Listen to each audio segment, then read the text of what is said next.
Morning to all students.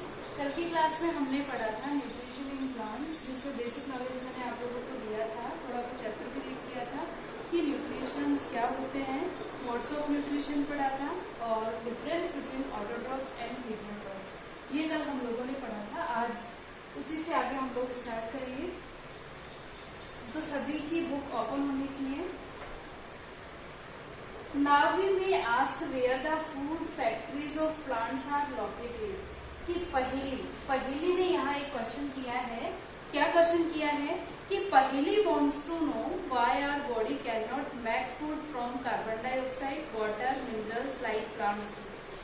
पहेली यहाँ ये क्वेश्चन करती है कि जो ह्यूमन बींग्स है, यानी जितनी भी ह्यूमन बींग्स बॉडीज है, वो फूड प्रिपेयर कैसे नहीं करती जैसे प्लांट्स प्रिपेयर करते हैं in the presence of carbon dioxide, water and minerals. तो इसी के बारे में हम यहाँ इस चैप्टर में पढ़ेंगे। कुछ क्वेश्चंस है जो पहेली और बूझो ने इस चैप्टर में हमसे क्वेश्चंस किए हैं। पहेली और बूझो इस चैप्टर में कौन है? पहेली और बूझो इस चैप्टर के अंदर दो स्टूडेंट्स हैं जो हमें क्वेश्चंस पुट अप करते हैं।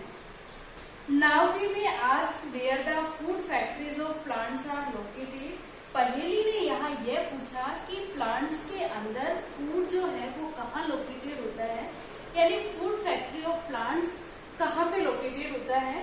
Where food is made in all parts of a plant और ओनली इन सर्टेन पार्ट्स। क्या प्लांट्स के हर पार्ट में खाना बनता है? How do plants obtain the raw materials from the surroundings. कि प्लांट्स हैं उन्हें कहाँ से जो रॉ मटेरियल्स हैं वो सराउंडिंग से रॉ मटेरियल्स प्रोवाइड होते हैं। How do they transport them to the food factories of a plant? कि कैसे प्लांट्स तक जो फूड है वो ट्रांसपोर्ट होता है, इसका सिस्टम क्या है। तो ये 3-4 क्वेश्चंस हैं जिनके आंसर्स हम इसी चैप्टर में आगे देखेंगे। अब आपके पास अगला टॉपिक है फोटोसिंथेसिस, फूड मेकिंग प्रोसेस। तो इस चैप्टर में इन क्वेश्चंस के आंसर हैं जो दिए गए हैं, हम आगे देखेंगे। अब अगला टॉपिक आपके पास है फोटोसिंथेसिस, यानी food making process in plants. की प्लांट्स के अंदर फूड प्रिपेयर होता है by the process of photosynthesis. Photosynthesis क्या है इस चैप्टर में हम रीड करेंगे। Leaves are the food factories of a plant. कि प्लांट के अंदर फूड फैक्ट्री जो है वो किसे कहा गया है, यानी फूड फैक्ट्री ऑफ प्लांट क्या है। Food factory of plant leaves.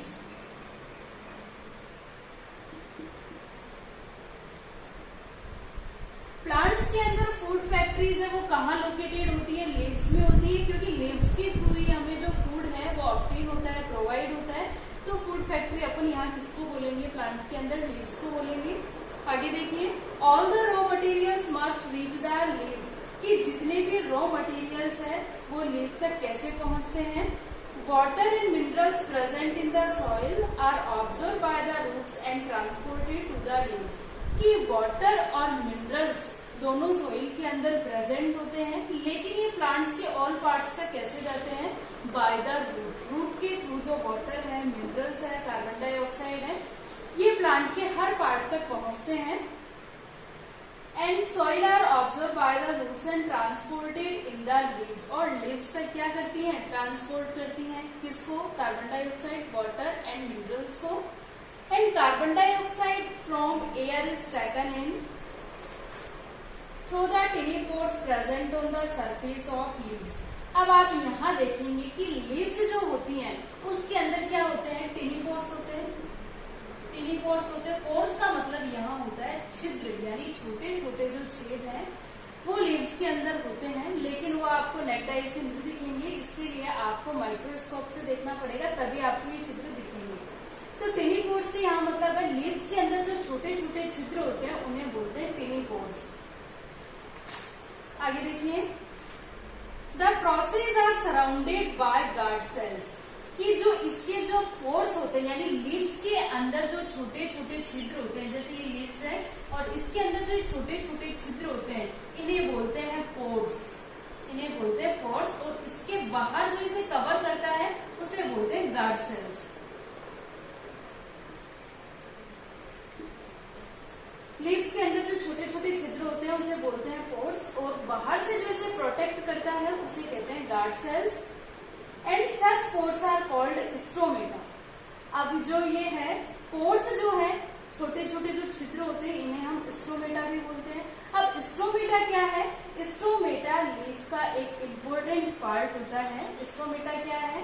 एक लीफ का इम्पोर्टेंट पार्ट है। अब अगला क्वेश्चन देखिए कि बूजो इस चैप्टर में अगला क्वेश्चन हमसे क्या कर रहा है कि Boojho wants to know how water and minerals observe by roots reach the leaves. क्या वाटर और मिनरल्स ऑब्जर्व होकर लीव्स तक कैसे पहुंचते हैं? पहली ने पिछला क्वेश्चन हमसे ये पूछा था कि जैसे प्लांट्स अपना फूड खुद प्रिपेयर करते हैं, हम लोग प्रिपेयर कैसे नहीं करते, तो उसका आंसर हमें मिला था कि फोटोसिंथेसिस, क्योंकि प्लांट्स के पास प्रोसेस होती है फोटोसिंथेसिस के, सनलाइट की प्रेजेंस में वो अपना फूड प्रिपेयर करते हैं। लेकिन अगला क्वेश्चन बूजो ने अपन से किया है क्या वाटर और मिनरल्स ऑब्जर्व होकर लीव्स तक कैसे पहुंचते हैं, तो इस क्वेश्चन का आंसर भी हम आगे पढ़ेंगे। Water and minerals are transported to the leaves by vessels. कि वाटर है, मिनरल्स है, ये ट्रांसपोर्ट होते हैं कहाँ तक? लीव्स तक। लेकिन जाते कैसे, किसके थ्रू जाते हैं? तो ये जाते वेसल्स के थ्रू। किसके थ्रू जाते हैं? वेसल्स के through, which run like pipe throughout the root. यानी वेसल्स के थ्रू जाएंगे वो लीव्स तक। लेकिन रूट जो एक ट्री है आपके पास, ये ट्री है जैसे, तो यहाँ क्या है? इसकी रूट है, तो रूट्स तक ये जाएगा। पहले इसकी स्टेम तक जाएगा, फिर इसके ये जो स्टेम है, लीव्स है, ब्रांचेज है, वहां तक जाएगा, और फिर लीव्स के थ्रू हमें खाना जो है वो प्रोवाइड करेगा। आगे देखिए, and they form a continue path of passage for the nutrition to reach the leaf. कि जब भी न्यूट्रिशन किसी प्लांट के अंदर पहुंचते हैं तो उसकी जो पाइप लाइक स्ट्रक्चर होती है वो कहीं से भी ब्रोकन नहीं होती, टूटी भी नहीं होती, एक रेगुलर वे में होती है ताकि उसे न्यूट्रिशन है जो प्रॉपर मिले। And they are called vessels, जिन्हें हम बोलते हैं वेसल्स, जो ट्यूब लाइक स्ट्रक्चर्स होती है, जैसे स्टेम से यहाँ जुड़ी हुई होती है, इससे इधर कनेक्ट होती है, फिर इधर कनेक्ट होती है, इधर कनेक्ट होती है। ऐसे ही वेसल्स जो होती है आपस में कनेक्ट होती है, जिनकी स्ट्रक्चर ट्यूब लाइक स्ट्रक्चर होती है। And they are called vessels, जिन्हें हम वेसल्स बोलते हैं। You will learn more about transport of materials in plants in chapter 11. Chapter 11 में भी आप इनके मटेरियल्स पढ़ेंगे प्लांट्स के। तो अभी तो हमें चैप्टर 1 पे फोकस करना है। अगला क्वेश्चन जो पहेली हमसे पुटअप करती है कि पहेली wants to know what is so special about the leaves that they can synthesize food but other parts of the plant cannot. पहेली ये सोचती है कि लीफ में क्या स्पेशल होता है कि लीफ ही है जो फूड को मेकिंग करती है, यानी फूड बनाती है। पहेली ऐसा सोचती है कि लीफ के अंदर ऐसा क्या होता है कि लीफ ही भोजन बनाती है। ये क्वेश्चन पहेली का है, तो इसका आंसर भी हम इस चैप्टर में पढ़ेंगे। The leaves have a green pigment. ऐसा इसलिए होता है क्योंकि लीफ के अंदर ग्रीन कलर का पिगमेंट है वो प्रेजेंट होता है। ये जो ग्रीन कलर का पिगमेंट है इसे हम बोलेंगे क्लोरोफिल, क्योंकि क्लोरोफिल के कारण ही लीव्स जो है वो ग्रीन होती है। It help leaves to capture the energy of the sunlight. अब प्लांट्स की जो लीव्स होंगी वो किसे कैप्चर करेंगी? सन की लाइट को कैप्चर करेंगी, तभी तो फूड बनेगा। आगे देखिए, this energy is used to synthesis prepare food from carbon dioxide and water. अब इसे 3 रॉ मटेरियल भी चाहिए, कौन कौन से हैं? वाटर है, कार्बन डाइऑक्साइड है, और एक आपके पास है मिनरल्स। ये तीनों रॉ मटेरियल्स प्रोवाइड होने चाहिए। And since the synthesis of food acquire in the presence of sunlight, it is called photosynthesis. अब फोटोसिंथेसिस अपन किसको बोलेंगे कि कोई भी प्लांट सनलाइट की प्रोसेस में फूड प्रिपेयर करता है और उसके पास 3 रॉ मटेरियल आपके पास है, वाटर, कार्बन डाइऑक्साइड और मिनरल्स। इन तीनों की प्रेजेंस में जो प्लांट्स हैं वो अपना फूड खुद प्रिपेयर करते हैं, उसे बोलते हैं फोटोसिंथेसिस। अब फोटो का मीन क्या होता है और सिंथेसिस का मीन क्या होता है ये भी हम लोग यहाँ पढ़ेंगे। तो फोटो का मीन होता है लाइट। फोटो का मीन क्या होता है? इसका मीन होता है लाइट। फोटो का मीन होता है लाइट, और सिंथेसिस का मतलब होता है टू कंबाइन। कि लाइट के साथ क्या कंबाइन होता है? लाइट के साथ कंबाइन होता है carbon dioxide, water and minerals. जब ये लाइट के साथ कंबाइन होंगे तभी तो फोटोसिंथेसिस की प्रोसेस होगी, और जब फोटोसिंथेसिस की प्रोसेस होगी तभी फूड प्रिपेयर होगा। तो so we find that chlorophyll, sunlight, carbon dioxide and water are necessary to carry out of process of photosynthesis. Photosynthesis की प्रोसेस के लिए sunlight, water, carbon dioxide, minerals, ये सभी इंपॉर्टेंट पार्ट्स अगर ये होंगे तभी फोटोसिंथेसिस की प्रोसेस होगी। It is a unique process on the earth. ये अर्थ पे एक यूनिक प्रोसेस है कि प्लांट्स है वो अपना फूड खुद प्रिपेयर करते हैं। The solar energy is captured by the leaves and stored in the plants in the form of food.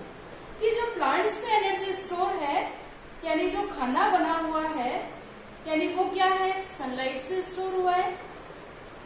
And the sun is the ultimate source of energy. और sun क्या है, ultimate source of energy है। इसलिए है क्योंकि जितने भी living organisms हैं वो सनलाइट की एनर्जी को कैप्चर करते हैं, यूज करते हैं। अगर सनलाइट की एनर्जी नहीं मिलेगी तो ना तो प्लांट्स के अंदर फूड प्रिपेयर कर पाएंगे, और ये फूड प्रिपेयर नहीं कर पाएंगे तो हमें फूड नहीं मिलेगा, यानी हमारी जो लाइफ का साइकिल है वो चल नहीं पाएगा। ठीक है, आगे देखिए। Can you imagine life on earth in the absence of photosynthesis? क्या आप अपनी लाइफ को इमेजिन कर सकते हैं विदाउट फोटोसिंथेसिस के? नहीं कर सकते। इसके लिए फोटोसिंथेसिस है वो जरूरी है। तो हमारी लाइफ है जिसे हम इमेज नहीं कर सकते फोटोसिंथेसिस के बिना। आगे देखिए। In the absence of photosynthesis there would not be any food. कि अगर फोटोसिंथेसिस की प्रोसेस नहीं होगी तो कोई भी फूड है वो प्रिपेयर नहीं होगा। And the survival of almost all living organisms directly और indirectly depends upon the food from by plants. कि जितने भी लिविंग ऑर्गेनिजम्स है डायरेक्टली और इनडायरेक्टली तरीके से प्लांट्स के ऊपर ही डिपेंड है। जैसे एक एग्जांपल के थ्रू मैं आपको समझाती हूँ कि लॉयल है वो किस पे लॉयल है, वो ईट करेगा डियर को, यानी लॉयल ने किसे किया, एनिमल को किया। अब डियर किसको करेगा, प्लांट्स को करेगा। डियर किसे ईटिंग करेगा, प्लांट्स को करेगा। यानी लॉयल है वो डियर पे डिपेंड है और डियर है वो प्लांट्स पे डिपेंड है। तो यानी कि जितने भी लिविंग ऑर्गेनिजम्स हैं वो डायरेक्टली और इनडायरेक्टली तरीके से प्लांट्स पे डिपेंड करते हैं। आगे देखिए। Besides oxygen which is essential for the survival of all living organisms is produced during photosynthesis. कि जितने भी लिविंग ऑर्गेनिजम्स हैं उन्हें इसेंशियल रहने के लिए, जिंदा रहने के लिए, जीवित रहने के लिए ऑक्सीजन है वो रिक्वायर्ड होती है। इसलिए इन the absence of photosynthesis life would be impossible on the earth. तो बिना फोटोसिंथेसिस के लाइफ है वो पॉसिबल नहीं है। ड्यूरिंग फोटोसिंथेसिस, अब मैं आप लोगों को फोटोसिंथेसिस की रिएक्शन के थ्रू ये समझाती हूँ कि आपको पता है एक तो कार्बन डाइऑक्साइड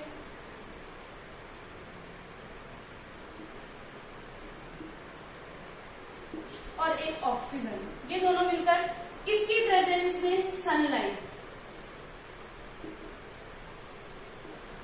सनलाइट की प्रेजेंस में ये लोग क्या बनाएंगे, कार्बन डाइऑक्साइड और ऑक्सीजन सनलाइट की प्रेजेंस में बनाएंगे कार्बोहाइड्रेट और ऑक्सीजन।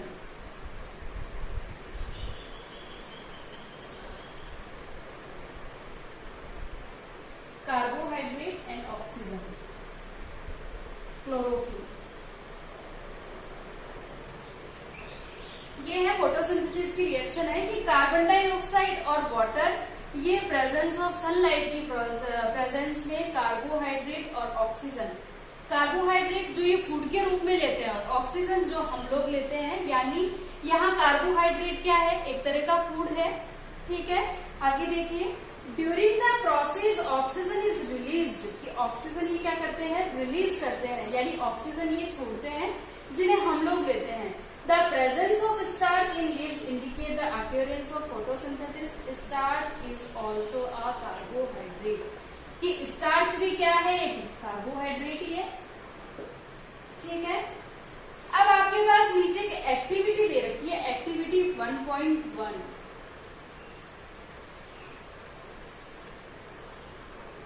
अब आपके पास एक्टिविटी 1.1 जो हम कल के लेसन में करेंगे, कल की कंटिन्यू क्लास में करेंगे। तो आज के लिए इतना ही है। इसके लिए कुछ क्वेश्चंस हैं जो आप लोग लिख लीजिए। फर्स्ट क्वेश्चन है what is the definition of photosynthesis.